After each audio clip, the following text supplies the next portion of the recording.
last night. It was singing Steve Miller Band songs. Did anyone else hear it? Were some of you dancing with it? I think you were.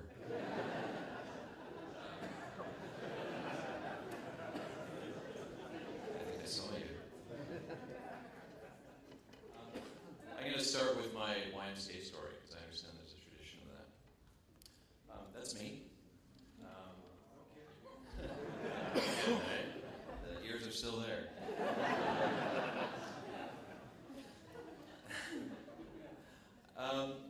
I went to the Y a lot as a kid. I reluctantly learned how to swim at the Y.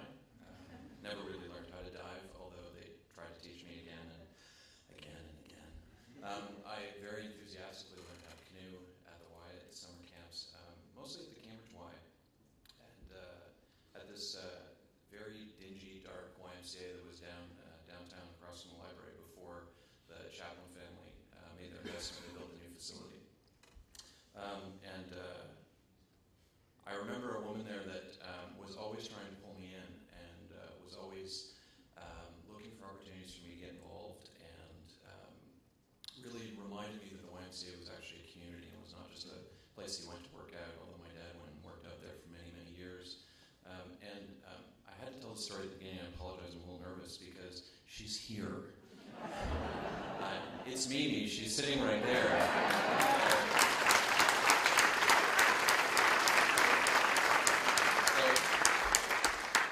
She had a big part of my life that I didn't realize, and was always somebody grabbing me and saying, "Oh, Ryan, you should go do this," or telling my dad, "You should bring Ryan to this thing," and getting me involved in the community that was YMCA. And that's something that continued for me and something that I remembered. And she was somebody that I remembered. And I think that's something for all of you to carry with you, to know that you have impact on people who go out into the world and get jobs at strange software companies from Silicon Valley and who later come back and try and talk to you about the open web. So, this is the person you should watch out for. This is my 6-month-old daughter. Her name is Adelaide.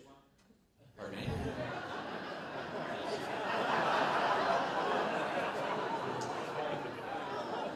The pink one.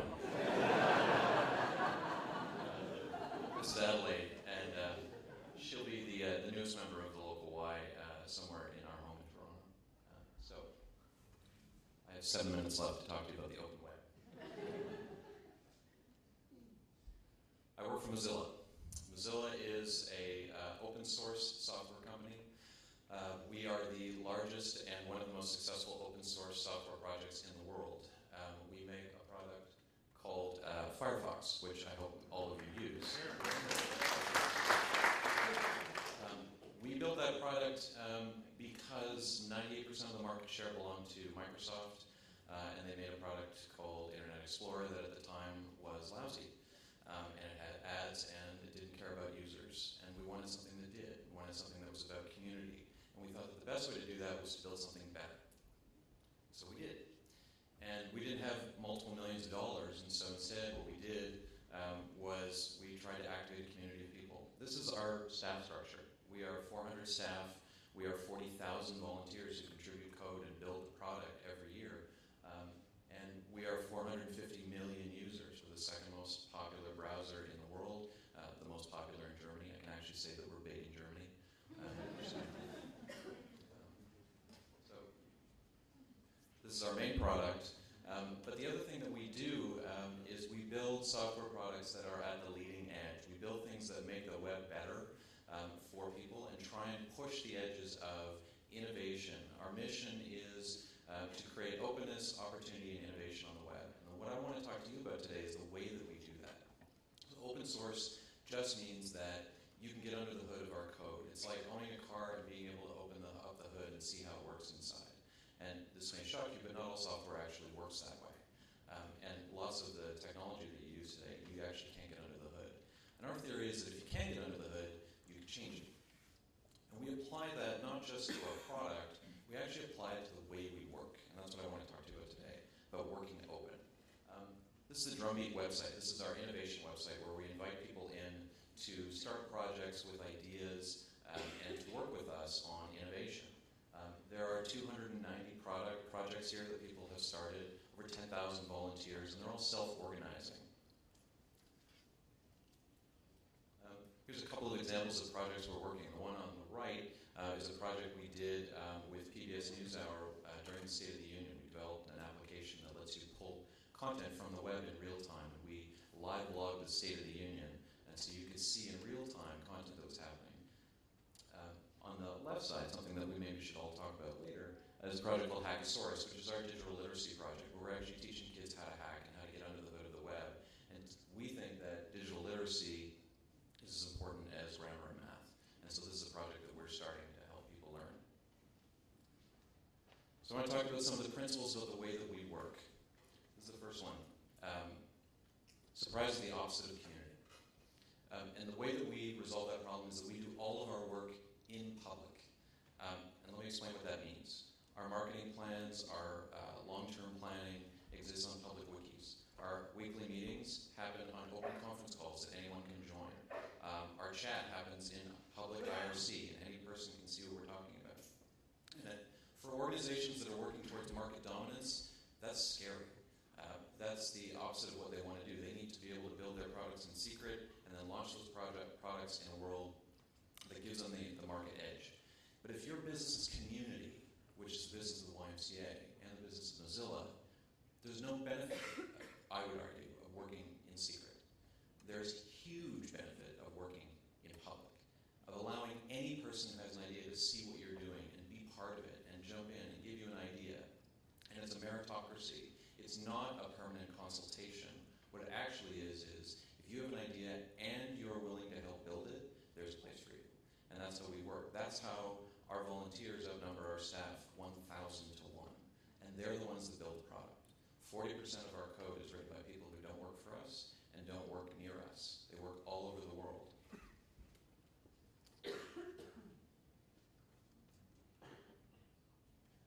This is the philosophy that I use when I try and think about how I work. I call it my desk on the street. So I do the same work that I would normally do, but I use public outlets in order to do my work. So when I send somebody information I want them to work on, I put it on a public Etherpad, which is a kind of like a Google Doc, a document that anybody can log into and edit in real time. When we ask our partners or our grant recipients to report, which lots of organizations do, we have them do public blog posts about them. We don't have them submit private reports that sit on my desk or go into a file folder. We put them out in the public. And we require them to report to us publicly frequently. And so you can go on Mozilla Planet, which is our RSS feed of blogs, and you can see what everybody's doing. You can see how our project's doing as they're going on. And if you don't like what's happening, you can jump in. This is the West End YMCA in Toronto, which I worked with when I was in Joe Pantaloni's office. They reminded me about the community focus of the Y, which is something that I think is pretty powerful. The stat that really struck with me was that the YMCA is the largest provider of settlement services in the GTA, which is a pretty powerful statement about community.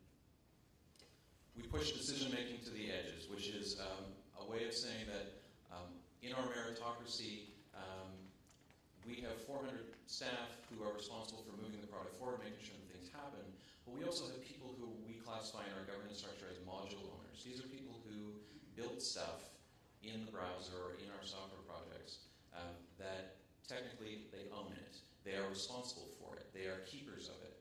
And that distributed model allows us to let more people be part of the decision-making process and more people contribute to making the product better. The other thing that we realize, especially in organizations as widely spread out as ours, is that people will communicate in any way possible. And so we use blogs, we use Twitter, we use IRC, we use Facebook, we use some pretty arcane things that we built ourselves like Bugzilla, which is our bug tracking software, which is so pervasive in our culture that if a light bulb is out, someone files a bug in order to fix it. That's just how we work. On the first day I was like, are there any keys for the bathroom? Someone said, file a bug. I was like, that could take a while.